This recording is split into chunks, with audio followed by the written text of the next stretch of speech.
జీవిత కాలమంతా నన్ను నడుపునే యేసయ్యా నిన్ను తానే స్తుతించి నన్ను నడుపునేనయ్యా నిజమైన నీ కృప నాపై చూపి నా చావు బ్రతకాలను యేసయ్యా లేని నీ కృప నాపై ఉంచి ఇచ్చావు నీ వత్సరం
Yes, I am.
గ్రంథము 103వ అధ్యాయము 1 నుంచి 5 వచనాలు చదువుకుందామండి. నా ప్రాణమా యెహోవాను సన్నుతించుము, నా అంతరంగమునున్న సమస్తమా ఆయన పరిశుద్ధ నామమును సన్నుతించుము. నా ప్రాణమా యెహోవాను సన్నుతించుము, ఆయన చేసిన ఉపకారములలో దేనిని మరువకము. ఆయన నీ దోషములన్నింటినీ క్షమించువాడు, నీ సంకటములన్నింటినీ కుదుర్చువాడు. సమాధిలో నుండి నీ ప్రాణమును విమోచించుచున్నాడు, కరుణా కటాక్షములను మీకు కిరీటముగా ఉంచుచున్నాడు. పక్షిరాజు యవనము వలె నీ యవనమును కొత్తదగుచున్నట్లు మేలుతో నీ హృదయమును తృప్తిపరచుచున్నాడు. దేవుడు పరిశుద్ధ వాక్యం వెనుకల్లో దీవించిన గాక. ఆమేన్. ఈ కార్యక్రమంపై సిద్ధపరిచిన వాక్య భాగం చదువుకుందాం. యెహోవా మమ్మను మరిచిపోలేదు, ఆయన మమ్మను ఆశీర్వదించును. ఆయన ఇశ్రాయేలును ఆశీర్వదించును, అహరోను వంశస్థులను ఆశీర్వదించును. పిల్లలనేమి పెద్దలనేమి తన యందు భయభక్తులు గలవారని యెహోవా ఆశీర్వదించును. యెహోవా మిమ్మును మీ పిల్లలను వృద్ధి పొందించును. ఈ వాక్యం దేవుడు దీవించును గాక. రేచల్గా చదువు వినిపిస్తారు, అందరూ శ్రద్ధించి ఈ మాటలు ఆలకిద్దాం.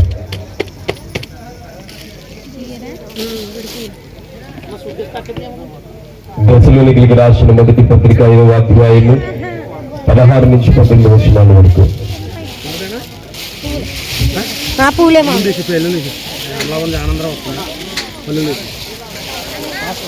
ప్రతి విషయమునందును కృతజ్ఞతాస్తుతులు చెల్లించుడి. ఇలాగ చేయుట యేసుక్రీస్తునందు మీ విషయములో దేవుని చిత్తము. ఆత్మను ఆర్పకుడి, ప్రవశించుటకు నిర్లక్ష్యం చేయకుడి. ప్రతి విషయమునందు కృతజ్ఞతాస్తుతులు చెల్లించుడి. మహావర్షుడా, మహాగణుడా, మహోన్నతుడా, నీ బంగారు పాదాలు కొందనాలు స్థుతించాలు చెల్లిస్తున్నాను ప్రభా. ఈ 7 దినాలు ప్రతి ఒక్కరిని బట్టి మీకు వందనాలు స్థుతులు చెల్లిస్తున్నాను ప్రభా. నాకు ఇచ్చిన చదివిన వాక్యాన్ని బట్టి కూడా మీకు వందనాలు ప్రభా. యెహోవాను స్థుతించుడని మాట్లాడవుతుంది. ఆయన చేసిన ఉపకారంలో దేనిని మరొకంట అవుతుంది. మీకు వందనాలు స్థుతులు చెల్లిస్తున్నాను ప్రభా తండ్రి. మరి ఈయన బట్టి మీకు వందనాలు స్థుతులు చెల్లిస్తున్నాను ప్రభా. తన ప్రభా బాల్యం నుండి తండ్రి యవనానికి మీరు నడిపించారు తండ్రి. ఆ బిడ్డను మీరు దీవించండి, ఆశీర్వదించండి తండ్రి. తల్లిదండ్రులు కూడా మీరు జ్ఞాపం చేసుకొని తండ్రి. బంధువులందరినీ పేరు పేరు మీరు జ్ఞాపం చేసుకొని తండ్రి ప్రభా నడిపిస్తున్నాను. నీ దాసులు కూడా మీరు అభిషేకించమని అడుగుతూ ఈ చిన్ని ప్రార్థన యేసు నామములో అడిగి వెళ్ళిపోతున్నాను తండ్రి.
ప్రార్థించుచున్నాము. గతించిన దినం వరకు ఆ యొక్క చిన్న చీకటిగా ఉన్నటువంటి కుమార్తెను ప్రభావ మీరు వృద్ధిలోనికి మీరు తీసుకొచ్చినందుకు వందనాలు, స్తోత్రాలు. ఈ భాషలుగా సంఘటనలుగా వచ్చిన మేమందరం కూడా ఈ కుమార్తెను ఆశీర్వదించి ప్రార్థించుచున్నాము. ఇంకొన ఆరోగ్యంతో నింపు, ఆయుష్తో నింపు, దీర్ఘాయుతో నింపు. ఇంకొన ప్రభా ఈ భూమి మీద ఈ కుమార్తెను గొప్ప అభివృద్ధి చేయమని ప్రార్థిస్తున్నాము. దేవానికి స్తోత్రాలు.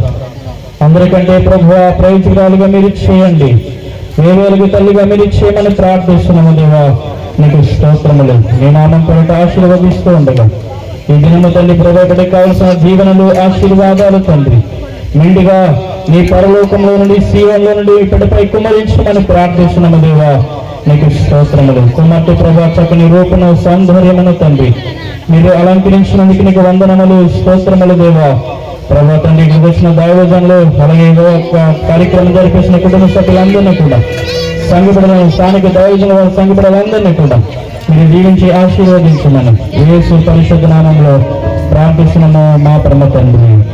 ఆమేన్. ప్రార్థించుకున్న దైవజనులకు పరిశుద్ధ వందనాలు. ఈ సమయంలో వారికి పద్మావతి గారు మరింతగా ఆశిస్తున్నాం.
శుభాలు, ఆశీస్సులు తెలియచేస్తున్నాను. దేవుడు బిడ్డను దీవించును గాక. ఆమేన్. దేవుని కృప చేత ఈరోజు ఈ ప్రత్యేకమైన ఈ కూడికను ఏర్పాటు చేయడానికి గల కారణము దేవుడే. ఎందుకంటే ఈ లోకంలో మనం ఏం చేసినా ఆయన నామాన్ని మనం మహిమపరచాలి. ఆయన లేకుండా ఏది కలుగలేదు, సమస్తమును ఆయన మూలముగానే కలిగేనని పరిశుద్ధ గ్రంథం తెలియపరుస్తుంది. ఇంకా మనం దేవుని వాక్యం చూసినట్లయితే ప్రతి విషయమందు దేవునికి కృతజ్ఞతాస్తుతులు చెల్లించాలి. ఎలాగూ చేయుట నీ విషయంలో దేవుని చిత్తమని అపోస్తలుడైన పౌలు గారు తెస్సలోనిక పత్రికలో ఆయన రాస్తూ ఉన్నారు. కనుక ఈరోజు దేవుడు తన మహాకృపను బట్టి నా ప్రియులు నాగరాజు గారికి, షారోన్ గారికి దేవుడు అనుగ్రహించిన మరి కుమార్తె విషయంలో దేవుడు చేసిన మేలిది. ఎందుకంటే తల్లి గర్భంలో పుట్టిన మొదలుకొని బాల్య దినములన్నీ గడిపి యవన ప్రాయంలో ఆ బిడ్డ అడుగు పెట్టింది. ఎందుకంటే యవన ప్రాయంలో అడుగు పెట్టడం అనేది అదొక ఆశీర్వాదకరమైన జీవితం. దీనికోసం అనేక మంది తల్లిదండ్రులు చాలా బాధపడే వాళ్ళు కూడా లేకపోలేదు. ఎందుకంటే తనకంటే పుట్టిన బిడ్డలు చిన్నవాళ్ళు, ఒక సంవత్సరం లోపు ఉన్న వాళ్ళు ఒకవేళ మెచ్యూర్ అయ్యారు అనుకోండి, ఆ తర్వాత తనకంటే ఒక సంవత్సరం పెద్దది, 6 నెలలు పెద్దది ఇంకా అవ్వట్లేదని తల్లిదండ్రులు చాలా కంగారు పడుతూ ఉంటారు. ఎందుకంటే ఆడబిడ్డ జీవితంలో ఇది చాలా ప్రాముఖ్యమైన ఘట్టం. ఎందుకంటే చిన్న బిడ్డ ఆడబిడ్డ పుట్టినప్పుడు ఎంత సంతోషిస్తారో, ఆడబిడ్డ పెరిగిన తర్వాత మెచ్యూర్ అవ్వడం అనేది కూడా అది గొప్ప సంతోషకరమైన విషయం. ఇది ప్రతి కుటుంబంలో ఆడబిడ్డ విషయంలో జరిగే తొలి సంతోషకరమైన కార్యక్రమాన్ని బట్టి దేవుళ్ళని ఎదిగిన వారు ఏం చేస్తారంటే ఇది దేవుడు చేసిన మేలని మరి హియా కోసం అది చెప్పాల్సిన విషయాలు ఏమీ లేవు. ఎందుకంటే ఆ అమ్మాయి చిన్నప్పటి నుండి తల్లితో పాటు దేవుని మందిరానికి వస్తూ మరి ఆత్మీయులైన దైవజన సమక్షంలో మరెంతో ఆత్మీయంగా ఎదుగుతున్న బిడ్డ. ఎందుకంటే ప్రతి విషయంలో పరిచర్యలోనైనా లేకపోతే పాటల విషయంలోనైనా అన్ని విషయాల్లో మరి దైవజనులకి సపోర్ట్ గా వారికి మాటకు విధేయురాలై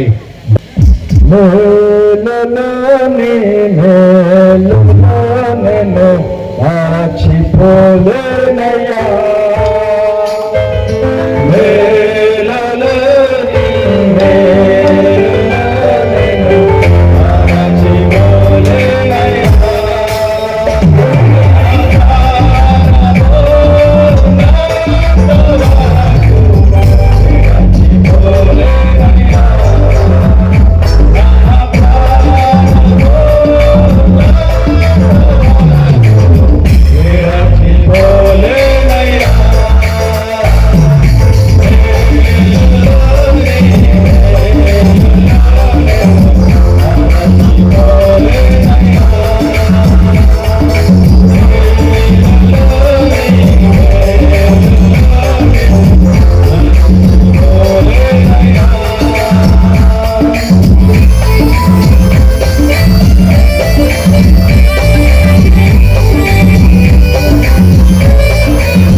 కీర్తనలు 69వ అధ్యాయము 15వ వచనం. బాషాను పర్వతము దేవ పర్వతం, బాషాను పర్వతము శిఖరములు గల పర్వతం. పరిశుద్ధాత్మ దేవుడా మాట నిధి భక్తులు నివాడు నిశ్చయం చోట నవ్వుచి కొన్ని మాటలు నా ప్రభు ఉచ్చరిస్తుండగా వినువారికి మరి ముఖ్యంగా హియకు ఆశీర్వాదములు కలుగునుగాక. చిన్న ప్రార్థన ఆలకించి తండ్రి యేసు నామమున అడుగుచున్నాము తండ్రి. 144వ కీర్తన 12వ వచనంలో ఒక మాట ఉంటుంది. మా కుమారులు తమ యవన కాలమందు ఎదిగిన మొక్కల వలె ఉన్నారు, మా కుమార్తెలు నగరునికై చిక్కిన మూల కంబముల వలె ఉన్నారు. ఏమంటాడమ్మా? మా కుమారులు తమ యవన కాలమందు ఎదిగిన మొక్కల వలె ఉన్నారు, మా కుమార్తెలు నగరునికై చెక్కిన మూల కంబముల వలె ఉన్నారు. అందుకే దైవజనులు ఒక మాట చదివించారు. హెబ్రీయులకు రాసిన పత్రిక 5వ అధ్యాయం 14వ వచనంలో వయసు వచ్చిన వారు ఏమని రాయబడిందమ్మా? వయసు వచ్చిన వారు అభ్యాసము చేత, ఆ మాట జ్ఞాపకం పెట్టుకోవాలి. దేని చేతమ్మా? అభ్యాసము చేత మేలు 2 కీడు వివేచించడానికి సాధకము చేయబడి ఏం చేయాలి? సాధకము చేయబడినటువంటి జ్ఞానేంద్రియములు కలిగి ఉన్నారని వ్రాయబడి ఉంది. అనగా వయసు వచ్చిన వారు ఈ రోజున మా మేనగాడులు వయసు వచ్చింది, ఆమె చేయవలసిన పని అభ్యాసము చేత 2 సాధకము చేయబడినటువంటి జ్ఞానేంద్రియముల చేత కీడును మేలును వివేచించాలి. ఆ వివేచించడానికి తల్లి సహకరించాలి. అందుకే సామెతలు 22:6 అంటాడు, బాలుడు నడవలసినటువంటి త్రోవను వానికి నేర్పాలి. ఎవరు నేర్పాలి? తల్లే నేర్పాలి. షారోన్ అమ్మగారే నేర్పాలి, బయట వారు కాదు. తండ్రి నేర్పలేడు, పనిపాట్లలో ఉంటాడు. అందుకే తల్లే విద్యా బుద్ధులతో పాటు అభ్యాసం చేయించాలి, సాధకం చేయించాలి. దేన్నట? వాక్యం. ఇంక నేను సూటిగానే చెప్తున్నాను, వాక్యమును సాధకం చేయించాలని ప్రభువారు సెలవిస్తున్నాడు. ద్వితీయోపదేశకాండం 6:7 నీవు నీ కుమారులకు వాటిని అభ్యసింపజేసి, స్తోత్రం ప్రభు. ఏమంటమ్మా? అభ్యసింపజేసి సాధకం చేసి. మొట్టమొదట ఆమెకు అభ్యసం చేయాలంటే నీవు అభ్యాసం పొందాలి. ఆమెకు చెప్పే ముందు నీవు చేయాలి. ఆమెకు ప్రార్థన చేయమ్మా అని చెప్పే ముందు నువ్వు ప్రార్థన చేయాలి. వాక్యం చదువు అని చెప్పే ముందు ఆమెకి వాక్యం ముందు నువ్వు చదవాలి, తర్వాత ఆమెకు చెప్పాలి. అలాగే నువ్వు కోపగించకుండా ఉండాలి, ఆమెకు చెప్పాలి కోపగించొద్దని. నేను కరెక్ట్ చెప్తాను, నా చెల్ల ఏమనుకోవాలండి, దేవుని నామమునకు మహిమ కలుగును గాక. నీవు నీ కుమారులకు కుమార్తెలకు వాటిని అభ్యసింపజేసి, స్తోత్రం ప్రభు. దేనమ్మా? వాక్యం దేన్ని కావాల్సి ప్రత్యేకించి పరిశుద్ధ బైబిల్ గ్రంథాన్ని అభ్యసింపజేసి నీ ఇంట్లో కూర్చున్నప్పుడు, 2 నీ ఇంట త్రోవను నడిచినప్పుడు, 3 పండుకున్నప్పుడు, 4 లేచినప్పుడు వాటిని గూర్చి మాట్లాడవలను. ఎవరితో మాట్లాడాలి? ఈయతో మాట్లాడాలి. ఈయతో మాట్లాడుతుంటే అదే అభ్యాసం, అదే సాధకం, అదే ప్రాక్టీస్. అనగా చెట్టు ఒకలాగా మొక్క ఒకలాగా ఉండదు. చెట్టు అలా ఉంటే దాని విత్తనం కూడా అలా ఉంటుంది. అందుకే విత్తనం చాయే పొలగుందంటే అలా చెట్టుని అనాలి. అంటే దాని అర్థం ఏంటి? మీ అమ్మాయి రేపు ప్రవర్తన అద్భుతంగా అనేకుల చేత మేలులు పొందే గొప్ప దైవజనురాలుగా ఉండాలని నేను ఆశపడుతున్నాను. గొప్ప ఇంట్లో ఉండాలంటే మంచి ఇంట్లో ఉండాలి, సంతోషం ఇచ్చే ఇంట్లో ఉండాలి, పెద్ద అధికారి ఇంట్లో ఉండాలని నేను కలగాను. మంచి ఇంట్లో ఉండాలి నా బిడ్డ, సంతోషం ఉండే ఇంట్లో ఉండాలి, వాక్యం ఉండే ఇంట్లో ఉండాలని నీ బిడ్డ కొరకు ప్రార్థన చేయాలని ఒక అన్నగా నేను మనవి చేస్తున్నాను. అందుకే ఓబద్య గ్రంథం 1:15 ఉంటుంది. యెహోవా ధనం అన్యజనులందరి మీదకి వస్తూ ఉంది. అమ్మా వింటున్నారా నా మాట? యెహోవా ధనము అన్యజనులందరి మీదకి వస్తుంది. అప్పుడు నీవు చేసినట్టే నీకు చేయబడుతుంది. 2వ మాట, నువ్వు చేసిందే నీ నెత్తి మీదకి వస్తుంది. అర్థమవుతున్నామన్న మాట? నీ బిడ్డని ఎంత గారాభంగా పెంచుతావో, అమ్మ అల్లారు ముఖ్యమో కాసేపు పడుకోమా అంటావా, లేచి మోకాలు ఏమంటావా, త్వరగా లే అంటావా, 4 గంటలకు లేపుతావా, 8 గంటలకు లేపుతావా నేర్చుకుని. ఏమన్నాడు? యెహోవా ధనము అన్య జనులందరి మీదకి వస్తుంది. అప్పుడు నువ్వు చేసినట్టే నీకు చేయబడతాడు. నీ ఇల్లు సంతోషంగా ఉండాలంటే, ఆనందంగా ఉండాలంటే ఒకే ఒక సూత్రం ఏంటంటే వాక్యము. నువ్వు వాక్యం ఎంత అద్భుతంగా పఠిస్తావో, ఎంత అద్భుతంగా అభ్యసింప చేస్తావో, ఎంత అద్భుతంగా నీ కుమార్తెతో సాధకం చేపిస్తావో అంత ఇల్లు నీళ్లు కలకల్లాడుతూ ఉంటుంది. నీ శరీరం మీ బిడ్డ రూపాన్ని చూసి ముచ్చట పడుతున్నా మంచిదే. ముచ్చట పడే ముందు ఇంకొక ఆధ్యాత్మికమైనటువంటి నీ తల్లి, నీ కుమార్తె హృదయంలో అలాంటి ఆనందం కావాలి. దానికోసం ప్రాగాలే నా బిడ్డ అన్ని విధాల యేసు క్రీస్తు వారు వేలు ఉండడానికి మనం పిలువబడ్డ జ్ఞాపకం చేసుకోవాలి. మన ఇల్లు యేసు క్రీస్తు యొక్క మనం సువార్థికులం. అందుకే మత్తయి సువార్త, మార్కు సువార్త, లూకా సువార్త, యోహాను సువార్త 4 సువార్తల గురించి చెప్తూ ఇంకో సువార్త ఉంది, హియా అనే సువార్త ఉంది. దాన్ని కూడా చదవాలి. మన వెనకాలతో వెళ్తూ ఉంటే గుసగుసలు ఆడుకోకూడదు, జ్ఞాపకం చేసుకోవాలి. అందుకే ఈ విషయాలు చర్చలు కావాలంటే ఒకే ఒకటి వాక్యంతో మన ఇల్లు కట్టుకోవాలి. నీ బిడ్డని చక్కగా పెంచాలని మరొకసారి ప్రేమపూర్వకంగా సభాముఖంగా నేను మాట్లాడుతున్నాను. అందుకే గలతీయులకు రాసిన పత్రిక 6వ అధ్యాయం 7వ వచనంలో ఒకటి ఉంటుంది, మోసపోకడి, మోసపోకడి, దేవుడు వెక్కిరింపబడడు. మనుషుడు ఏమి విత్తును అదే పంటకు వస్తాడట. స్తోత్రం ప్రభు. నేను ముగిస్తున్నాను.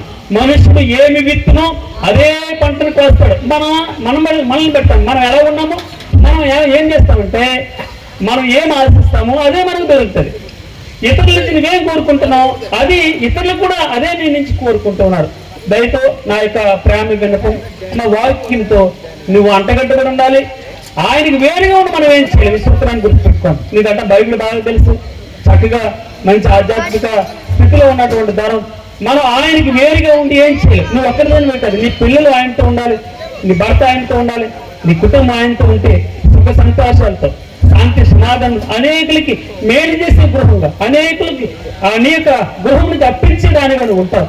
అనేకులు నీ ఇంటి ద్వారా ఆశీర్వదింపబడతావు. భగవంతుడు ఒకటి సూత్రం ఏంటంటే ఇంజక్షన్ వాక్యం. ఎప్పుడైతే పరిశుద్ధ బైబిల్ గ్రంథానికి నువ్వు ప్రాముఖ్యత ఇస్తావో తలగడ పెట్టుకోకుండా, గుండెల మీద పెట్టుకోకుండా, ఏదో అలమారలో పెట్టుకోని ఎప్పుడు దివారాత్రము 4-3:30 గంటలు లేస్తాం. మేము వాక్యంతో ఉంటాం.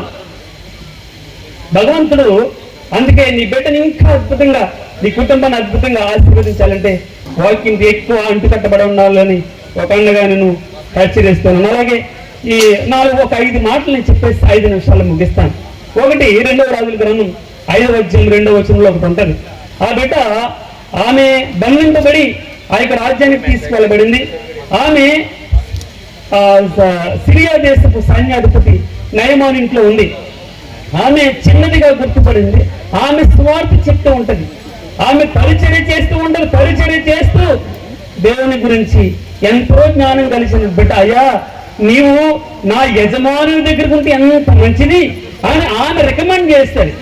ఆమె పరిచర్య చేసేటటువంటి చిన్నది, పరిచర్య చేసే చిన్నదానిలో ఉండాలని అనేకులకి మార్గాన్ని చూపించి, అది రోగమౌన ఉండి బాధ, ఇరుకు, ఇబ్బందులు, అప్పులు, సమస్యలు ఏదైనా సరే అన్నిటి నుండి ఆమె విడిపించడానికి ఆ చిన్నది ఒక కుష్టి నుంచి విముక్తి చేయడానికి ఎవరో తెలుసండి? చిన్నదాన్ని భగవంతుడు ఎన్నుకున్నాడు.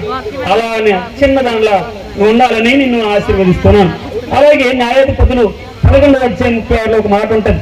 యోప్తా కుమార్తె, మీకు తెలుసు, యోప్తా దేవుని దగ్గర కమిట్ చేసుకుంటాడు. అయ్యా యుద్ధాన్ని నుంచి జయించినప్పుడు తిరిగి వెళుతుంటే నాకు ఎదురుగా ఏది వస్తే అది నీకు ఇస్తాను అంటాడు. అప్పుడు యోప్తా వెళ్తూ ఉంటే సంబరాలతో వెళ్తూ ఉన్నాడు ఇంటికి. ఈ లోపల కూతురు ఎదురుకోవాలి వస్తుంది. కూతుర్ని సమర్పించాలి. అయితే అప్పుడు దుఃఖపడుతున్నా, అయ్యో ఎంత కష్టం తెచ్చావు, నా కూతురు ఏ విధంగా నేను ఇవ్వగలను అని చెప్పేసి యోప్తా ఏడుస్తూ ఉంటే, అప్పుడు ఆ యోప్తా కుమార్తె వచ్చి అంటారు కదా, ఆమె నా తండ్రి. ఏమన్నదో తెలుసమ్మా? ఆమె నా తండ్రి యెహోవాకు మాట ఇచ్చి ఉంటువా. ఏమన్నదమ్మా? యెహోవాకు మాట ఇచ్చి ఉంటువా, నీ నోటి నుండి బయలుదేరిన మాట చెప్పున నాకు చేయను. ఎందుకో తెలుసమ్మా? వాక్యం అర్థమైనటువంటి వారికి, వాక్యంతో ఉన్నటువంటి వారికి ఆ రుచి తెలుస్తుంది. అందుకే నాయన నువ్వు భగవంతునికి కమిట్ చేసావా, భగవంతునికి మాట ఇచ్చి ఉంటావా, వెనక తప్పదు, నా గురించి ఆలోచన చేయొద్దంటే తన కన్యాత్వాన్ని చక్కగా నిరూపించుకుని తల్లి పవిత్రురాలైన కన్యకగా ఆమె నిలవమన్నట్టుగా మనం చూస్తాం. మూడవది అపోస్తల కార్యంలో 12వ అధ్యాయం 14వ వచనంలో ఒక మాట ఉంటుంది. ఆమె పేతురు స్వరం గుర్తుపట్టింది. సంతోషం చేత లోపలికి వెళ్ళిపోయి పరిగెత్తుకుని వెళ్ళి పేతురు తలుపు యొద్ద నిలిచి ఉన్నాడని చెబుతూ ఉంది. అప్పుడు వారంతా అంటున్నారు కదా, నువ్వు పిచ్చిదానివి అంటున్నారు. ఏమంటున్నారమ్మా? నువ్వు పిచ్చిదానివి, ఎట్లా వస్తాడు? సరసల్లో ఉన్నాడు కదా, ఖైదీగా ఉన్నాడు, ఎలా వచ్చేసాడంటే.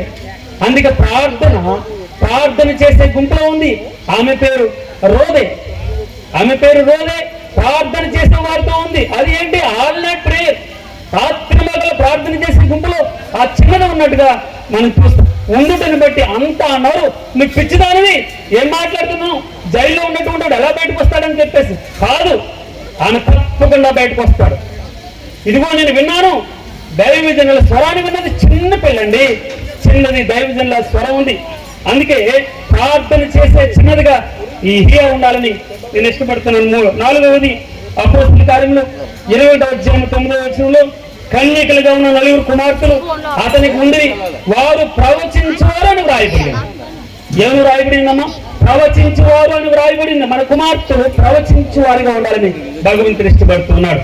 అలాగన ఫిలిప్పి కుమారులు ఏ విధంగా ప్రవచిస్తూ ఉన్నారో ఆ విధంగా హియా కూడా ప్రవచించి గుంపులో ఉండాలని నేను ఇష్టపడుతున్నాను. చివరిగా నిర్గమ గ్రంథము 15వ అధ్యాయము 20వ వచనములో తంబుర చేతబడినటువంటి మిరియాము అనగా దేవుని కొరకు పాటలు పాడే చిన్నదానిగా ఉండాలి. ఎలా పాటలు పాడి దేవుని స్తుతించే చిన్నదానిగా హియా ఉండాలని నేను ఇష్టపడుతున్నా. 5 చూసాము. పరిచర్య చేసే చిన్నది, పవిత్రురాలైనటువంటి చిన్నది, ప్రార్థన చేసే చిన్నది, 4 ప్రవచించే చిన్నది, 5 తంబుర చేతబడినటువంటి చిన్నది. ఈ అన్నింటికి సూత్రం ఏంటో తెలుసమ్మా? సూత్రం ఒకటి ఏముంది? మా కుమారులు తమ యవన కాలం ముందు ఎదిగిన మొక్కల వలె ఉన్నారు, మా కుమార్తెలు నగరునికే చెక్కిన మూలకమ్మంలో ఉన్నారని వ్రాయబడి ఉంది. అయితే వయసు వచ్చిన వారు అభ్యాసం చేత మేలు 2 కీడు వివేచించడానికి సాధకం చేసే జ్ఞానేంద్రియాలు కావాలి ప్రభు అని ఉదయకాలం లేచిన వెంటనే ఇదిగో నీ పసి పిల్లల ప్రాణం కొరకు నీ 2 చేతులు ఆయన వైపు ఎత్తి షారోను ప్రార్థన చేయాలి. నువ్వు ప్రార్థన చేసి అద్భుతం చూస్తావు. ఆయన్ని విశ్వసించినటువంటి వారు, నమ్మినటువంటి వారు దేవుని మహిమను చూస్తారని వ్రాయబడింది. నువ్వు నమ్మితే, ఆయన పట్ల ఇంకా బలమైన విశ్వాసం ఉంచితే భగవంతుడు నీతో ఈ రోజున మాట్లాడుతున్నాడు. మా కుమార్తెలు నగరునికే చెక్కిన, ఎలాగమ్మా? నగరునికే చెక్కినటువంటి మూల కంబముల వలె ఉన్నారని నీ అంతటి నీవు నాగరాజు ఉప్పొంగిపోయేటటువంటి రోజు రాబోతుంది. అది ఒకటే స్తోత్రం. నీ వాక్యం చేత భగవంతునిది ఎంత నీరు అంతకే ఆయనకి వేరుగా నువ్వేం చేయాలి? నీ జ్ఞానం చేత. అందుకే ఒకటి అన్నాడు కదా, ఆ మాట మనం చూసాం కదా, మోసపోకడి, దేవుడు వెక్కిరింపబడు, మనుషులు ఏమి విత్తనో అదే పంటను కోస్తాన్నారు. మనుషులు ఏమి విత్తనో అదే పంటను కోస్తా. అయితే నువ్వు శారీరకంగా విత్తుతావా? శరీరమైన పంటను కోస్తావు. ఇదిగో ఆధ్యాత్మికంగా నీ విత్తుతావా? ఆత్మీయమైనటువంటి పంటను నీకు కోస్తా. అది నిత్య జీవమని పంట నీకు వస్తానని భగవంతుడు సెలవిస్తున్నాడు. షారోన్ తల్లి గారు, అలాగే నాగరాజు గారు, మీరిరువురు కూడా తల్లిని ఎప్పుడు కూడా హియని ఎలా పెంచాలి? అభ్యాసము చేత, వాక్యము చేత, పరిశుద్ధ వాక్యము చేత. ఈ పరిశుద్ధ బైబిల్ గ్రంథాన్ని మించింది లేదండి ప్రపంచంలో. ఎక్కడున్నా, నీ ఇంట్లో ఎంత కోట్లున్నా, డబ్బున్నా, ఏదున్నా కూడా మనశ్శాంతి లేనటువంటి జీవితాలు ఈ రోజుల్లో. తల్లిదండ్రుల మధ్య, కుటుంబాల్లో, భార్యాభర్తల మధ్య, పిల్లలకి బిడ్డలకి ఎక్కడ కూడా పంటలు లేనటువంటి జీవితాల్లో మన మధ్య అడ్డుగట్ట సిమెంట్ గా ఉండేది ఒకటి వాక్యమే. నీ పిల్లలు వాక్యంతో ఉంటే ఏమన్నాడమ్మా? నీ ఇంట కూర్చున్నప్పుడు, త్రోవ నడిచినప్పుడు, పండుకున్నప్పుడు, లేచినప్పుడు వాటిని గురించి మాట్లాడాలి, అభ్యసింప చేయాలి. అందుకే 2 సూత్రాలు క్రైస్తవ జీవితం మనం కట్టబడింది. 1 ప్రార్థన, 2 వాక్యం. ఎప్పుడైతే ప్రార్థనతో ఎక్కువ ఉంటావో, ఎప్పుడైతే వాక్యంతో ఎక్కువ ఉంటుంది, 2 నీవు ఉంటే నీ కుమార్తె ఉంటుంది. అర్థమవుతుందమ్మా? సెల్ఫోన్ చూడకు, అయిపోయింది కదంగా. చిన్న పిల్లలు కూడా సెల్ ఫోన్ ఇష్టానుసారంగా, పెద్దలు ఎవరు సెల్ ఫోన్లో పట్టుకోవట్లేదు. 24 గంటలు పై నుంచి కిందకి లాగేస్తూ ఉన్నారు, కింద నుంచి పైకి వెళ్ళిపోతున్నారు. ఎన్నెన్నో వారు ఏం చూస్తారు, ఎలాంటి కంటెంట్ ఉంటుందో ఆలోచన చేయండి. అమ్మా, నేను మరలా ప్రేమపూర్వకంగా నా మేనగోడలకి నేను హెచ్చరిక చేస్తున్నాను. సభాముఖంగా నేను తిట్టుకున్నా సరే, ఇంకోటి చేస్తున్నా సరే, వాక్యంతో ఉండు, బైబిల్ చదవాలి. ఉదయం లేచినండి నువ్వు హోంవర్క్ రాయకముందే బైబిల్ ముట్టుకోవాలి. వాక్యం హోంవర్క్కి వెళ్ళకముందే, లేదా నీ కాలకృత్యాలకు వెళ్ళకముందే ప్రార్థన చేయాలి. నీ తల్లి అలా నేర్పిస్తుంది, అలాగనే నిన్ను పెంచుతుందని నేను ఆశపడుతున్నాను. మంచి పేరు తీసుకురావాలి. మీ మేనమామలకి మంచి పేరు తీసుకురావాలి, మీ నానమ్మకి మంచి పేరు తీసుకురావాలి, మీ అమ్మమ్మకి మంచి పేరు తీసుకురావాలి, మీ కుటుంబాలన్నిటికీ మంచి పేరు తీసుకురావాలి. గొంతువారి వంశాన్ని చక్కగా, మీ నాన్న ఒక ఎంపీటీసీ ఇక్కడ ఉన్నారు, చాలా అనేకుల మధ్య అనేక సంబంధాలు కలిగి రాజకీయ నాయకుల మీద మంచి పలుకుబడింది. అయితే అన్ని పలుకుబడుల కంటే మనకు సహస్ర రథముల్లో నివసించేటటువంటి దేవుడు, ఆకాశ మహాదేవుడు అని వ్రాయబడింది. ఆ దేవుని సేవకురాలుగా నువ్వు ఉండాలి. ఆయన ఈ బైబిల్ గ్రంథం నీ చేత పట్టుకుని అనేకులకి సత్యవార్తను ప్రకటిస్తుంటే ఎంత అద్భుతంగా ఉంటుందో తెలుసమ్మా, ఎంత ఆశ్చర్యకరంగా ఉంటుందో. అనేక జీవితాల్లో త్రాగుడికి బానిసైపోయినటువంటి జీవితాలు, కుటుంబాల్లో అలకల్లంగా ఉన్నటువంటి జీవితాలు, పాపం అంటే ఏంటో తెలియనటువంటి జీవితాలు, మనం అనేకలు ఉద్ధరించే గొప్ప ప్రవక్తినిగానే ఉండాలని ప్రభు నేను కోరుకుంటున్నాడు. దీవిస్తున్నాడు, ఆశీర్వదిస్తున్నాడు. ఉదయాన్నే నా ప్రార్థన కూడా అది, నా మేనగాళ్ళు గొప్ప అద్భుతమైనటువంటి ప్రవక్తినిగా ఉండాలని నేను ఇష్టపడుతున్నాను, ప్రార్థన చేస్తున్నాను. నేను అట్టి విధంగా పరిశుద్ధాత్మ దేవుడు తండ్రి యొక్క కుమారుని యొక్క పరిశుద్ధాత్మ నామములో నేను నిన్ను అభిషేకిస్తున్నాను, నిన్ను ఆశీర్వదిస్తున్నాను. అట్టి విధంగా ఈ వీధుల చెరువులో అయినాపురంలో గొప్ప ప్రవక్తినిగా నీవు ఉందుదువుగాక. ప్రార్థించే చిన్నదానిగా, పరిచర్య చేసే చిన్నదానిగా నువ్వు ఉందుదువుగాక. 5 చిన్నదానిలా నువ్వు ఉందుదువుగాక. God bless you, God bless you, God bless you. దేవుని దయలో మనసుండేని కుమార్తె వర్ధులు మా కుమార్తెలు నగరకు చక్కబడిన మూల స్తంభాలను దేవుని యొక్క వాక్యము సెలవిస్తున్న రీతిగా ఈ గృహములో, సంఘములో, తిరిగి ప్రార్థనలో బలమైన స్తంభముగా ఈ కుమార్తె మార్చబడిలాగా ప్రార్థన చేద్దాం. స్టీవెన్ గారు చిన్న కృత్యంగా ప్రార్థన చేస్తారు. వారికి సాబిల్ రాజు గారు ఆశీర్వాదం. పరిశుద్ధిగా, సర్వోన్నతుగా, సర్వాధికారికి స్తోత్రాలు. నీ బిడ్డని పెద్ద బాల్య దశలో నుంచి యవ్వన దశలోకి నడిపించి స్థానిక దైవసభ ద్వారా అద్భుతంగా బలముగా ఈ యొక్క కోరికలు మీరు జరిగించుకున్నారు. మీకు వందనాలు తండ్రి. నేను సేవకుడిగా ప్రార్థిస్తున్నాను. ఎంతబడిన వాక్య రీతిగా నీ బిడ్డ ఎదుగులు దాకని ప్రార్థిస్తున్నాను. అయ్యా తల్లిదండ్రులకు, గ్రామములకు, కుటుంబానికి, స్థానిక దైవజనులకు తండ్రి మీ నామానికి మహిమకరంగా ఈ బిడ్డ ఫలించుగాకని ప్రార్థిస్తున్నాను. మనుషుల దైనందును, దేవుని దైనందును, ఆయన జ్ఞానమునందును, వైశ్యమును వర్ధిలుగాకని ప్రార్థిస్తూ దీవిస్తూ ఆశీర్వదిస్తూ నామానికి మహిమపరుస్తూ యేసు దివ్య నామం పేరిట ఈ ప్రార్థనకి వేడుకుంటున్నాము తండ్రి. ఆమేన్. మన తండ్రి అయిన దేవుని ప్రేమ, ప్రభు యేసుక్రీస్తు వారి కృప, పరిశుద్ధాత్మ సహవాసము, సమాధానము, సన్నిధి బాల్య జన్మలు భోగించిన ప్రాయములు అడుగుతున్నాము. జన్మనిచ్చిన తల్లిదండ్రులకు, ఈ కార్యక్రమంలో పాల్గొన్న దైవజనులకు, వచ్చిన బంధువులకు, కుటుంబస్తులందరికీ ఆయన కృప తోడై నడిపించును గాక. జై యేసు నామమునకు సంపూర్ణ విజయం కలుగును గాక. నామం పరిశుద్ధపరచబడును గాక. నీ రాజ్యం వచ్చిన గాక. నీ చిత్తం పరలోకమున నెరవేర్చినట్లు భూమి యందు నెరవేరును గాక. మా అనుదినాహారం నాడు మాకు దయచేయము. మా రుణస్తులను మేము క్షమించిన ప్రకారం మా రుణములను క్షమించు. మమ్మల్ని శోధనలో దుష్టుల నుండి మమ్మల్ని తప్పించము ప్రభు. ఎందుకనగా రాజ్యము, బలము, మహిమ, ప్రభావములు తండ్రి మీవైనవి నాయనా. ఆమేన్, ఆమేన్, ఆమేన్.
ఏం చేస్తా